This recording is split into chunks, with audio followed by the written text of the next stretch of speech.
তো গাছে না অনেক অ্যালোভেরার জেল হয়েছে জানো তো, অনেক দিন ধরে কাটা হচ্ছে না।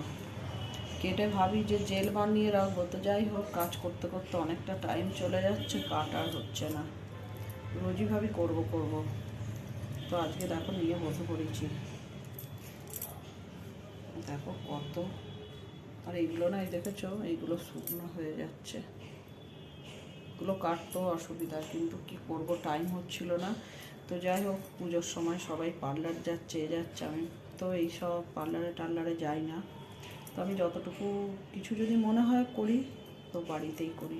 তো সেই জন্য যাই হোক আমি ভাবলাম পুজো তো সামনেই এসে গেল, তো একটু কিছু করি বলে আমি একটু বেশি করি, মানে অ্যালোভেরা জেলটা ভেঙে নিলাম, যে প্যাক বানাবো, সেটা মুখেরও হবে আর মাথাতে। যাই হোক, এইটা দিয়ে কিন্তু অ্যালোভেরা জেল দিয়ে ভালো স্পা বানানো যায়, হেয়ার স্পা যেটা। তো যাই হোক, আমি তোমাদেরকে আগেই বললাম যে আমার পার্লার টার্লারে যেতে ভালো লাগে না, আর এত টাইমও হয় না আমার, তো বাড়িতেই করব। তো দেখো, আর দেখো কত সুন্দর জেলিগুলো বেরোচ্ছে, একটু মেখে নিই তোমাদের সঙ্গে কথা বলতে বলতে, দেখেছো একদম টাটকা।